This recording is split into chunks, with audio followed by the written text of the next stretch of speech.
The Lord is near to all who call on him, to all who call on him in truth.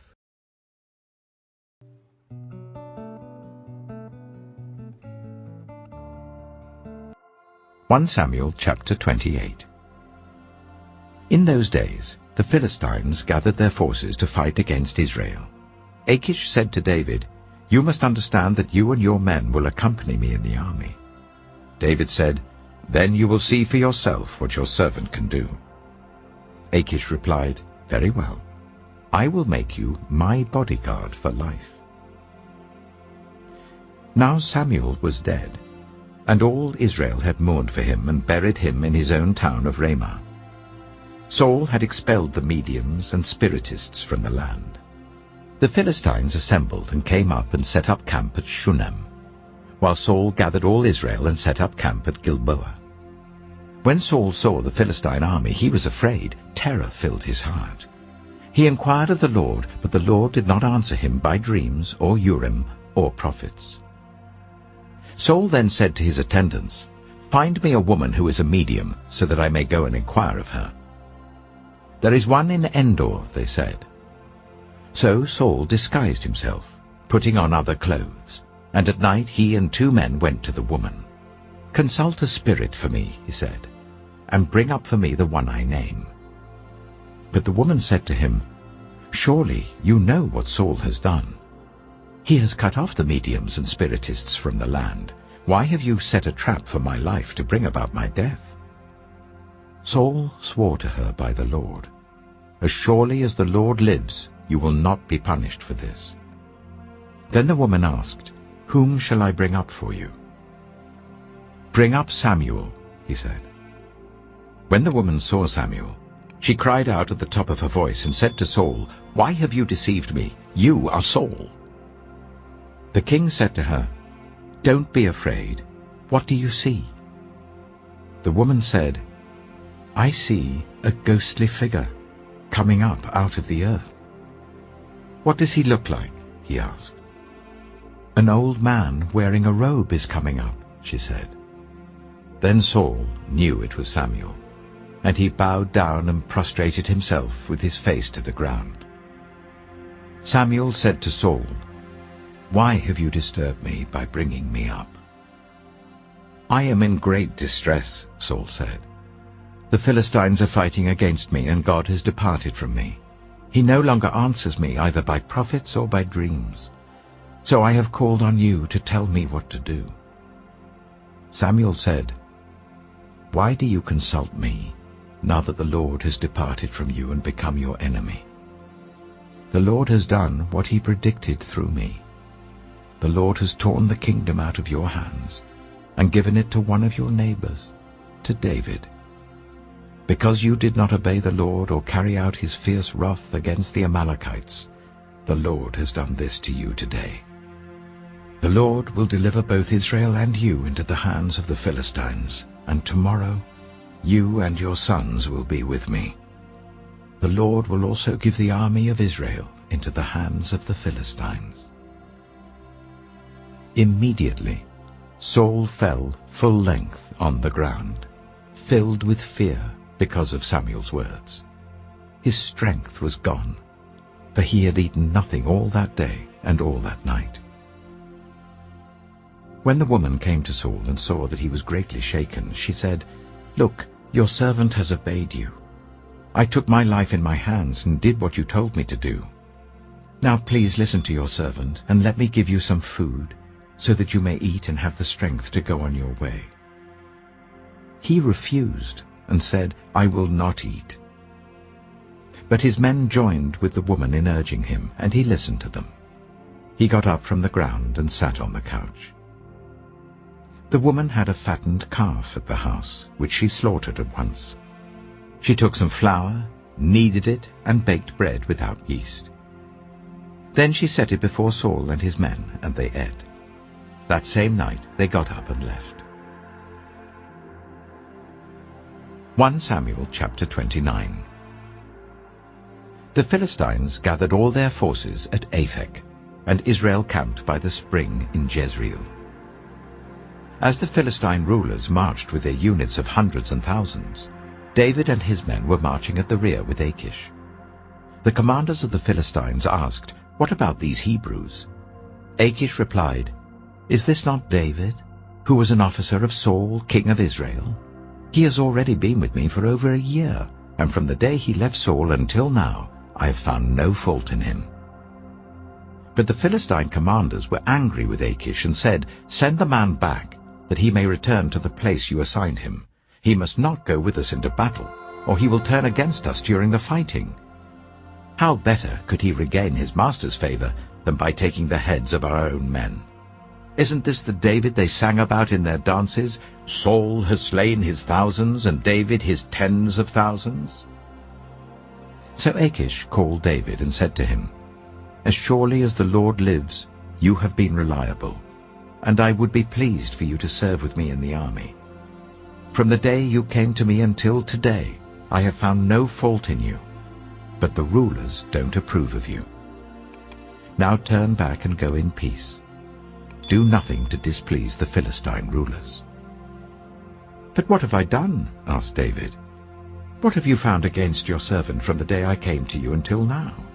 Why can't I go and fight against the enemies of my lord the king?" Achish answered, "I know that you have been as pleasing in my eyes as an angel of God. Nevertheless the Philistine commanders have said, 'He must not go up with us into battle.' Now get up early, along with your master's servants who have come with you, and leave in the morning as soon as it is light." So David and his men got up early in the morning to go back to the land of the Philistines, and the Philistines went up to Jezreel. 1 Samuel chapter 30. David and his men reached Ziklag on the 3rd day.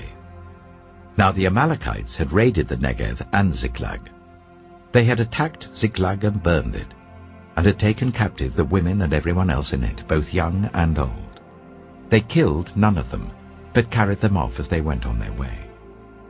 When David and his men reached Ziklag, they found it destroyed by fire, and their wives and sons and daughters taken captive. So David and his men wept aloud until they had no strength left to weep. David's 2 wives had been captured, Ahinoam of Jezreel and Abigail, the widow of Nabal of Carmel. David was greatly distressed because the men were talking of stoning him. Each one was bitter in spirit because of his sons and daughters. But David found strength in the Lord his God. Then David said to Abiathar the priest, the son of Ahimelech, "Bring me the ephod." Abiathar brought it to him, and David inquired of the Lord, "Shall I pursue this raiding party? Will I overtake them?" "Pursue them," he answered. "You will certainly overtake them and succeed in the rescue." David and 600 men with him came to the Bezor valley, where some stayed behind. 200 of them were too exhausted to cross the valley, but David and the other 400 continued the pursuit. They found an Egyptian in a field and brought him to David. They gave him water to drink and food to eat, part of a cake of pressed figs and 2 cakes of raisins. He ate and was revived, for he had not eaten any food or drunk any water for 3 days and 3 nights. David asked him, "Who do you belong to? Where do you come from?" He said, "I am an Egyptian, the slave of an Amalekite. My master abandoned me when I became ill 3 days ago. We raided the Negev of the Kirathites, some territory belonging to Judah, and the Negev of Caleb, and we burned Ziklag." David asked him, "Can you lead me down to this raiding party?" He said, "Swear to me before God that you will not kill me or hand me over to my master, and I will take you down to them." He led David down, and there they were, scattered over the countryside, eating, drinking, and reveling because of the great amount of plunder they had taken from the land of the Philistines and from Judah. David fought them from dusk until the evening of the next day, and none of them got away, except 400 young men who rode off on camels and fled. David recovered everything the Amalekites had taken, including his 2 wives. Nothing was missing. Young or old, boy or girl, plunder or anything else they had taken, David brought everything back. He took all the flocks and herds, and his men drove them ahead of the other livestock, saying, "This is David's plunder." Then David came to the 200 men who had been too exhausted to follow him, and who were left behind at the Bezor valley. They came out to meet David and the men with him. As David and his men approached, he asked them how they were. But all the evil men and troublemakers among David's followers said, "Because they did not go out with us, we will not share with them the plunder we recovered. However, each man may take his wife and children and go." David replied, "No, my brothers, you must not do that with what the Lord has given us. He has protected us and delivered into our hands the raiding party that came against us. Who will listen to what you say? The share of the man who stayed with the supplies is to be the same as that of him who went down to the battle. All shall share alike." David made this a statute and ordinance for Israel from that day to this.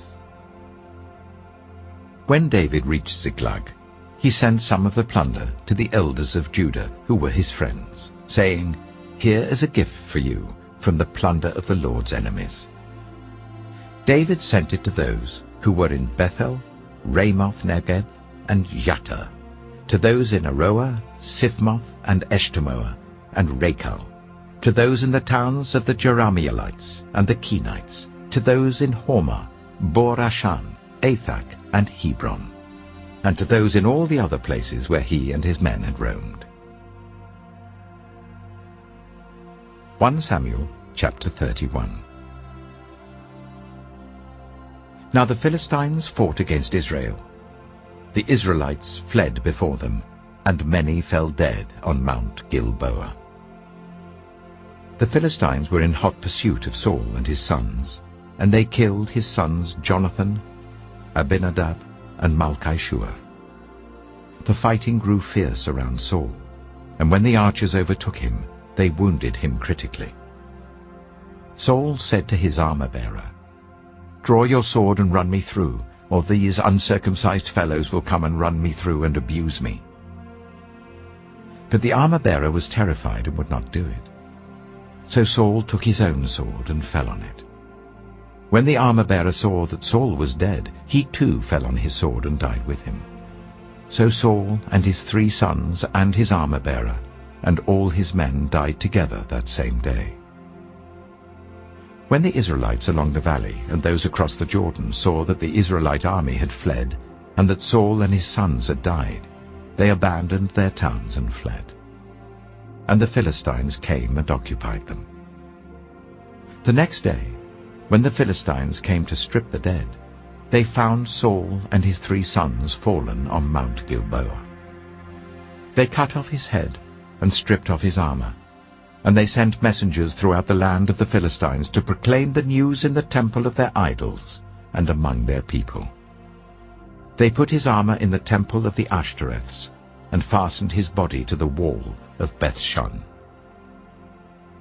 When the people of Jabesh-Gilead heard what the Philistines had done to Saul, all their valiant men marched through the night to Beth-shan.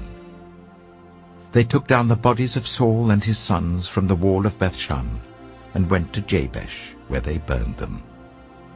Then they took their bones and buried them under a tamarisk tree at Jabesh, and they fasted 7 days.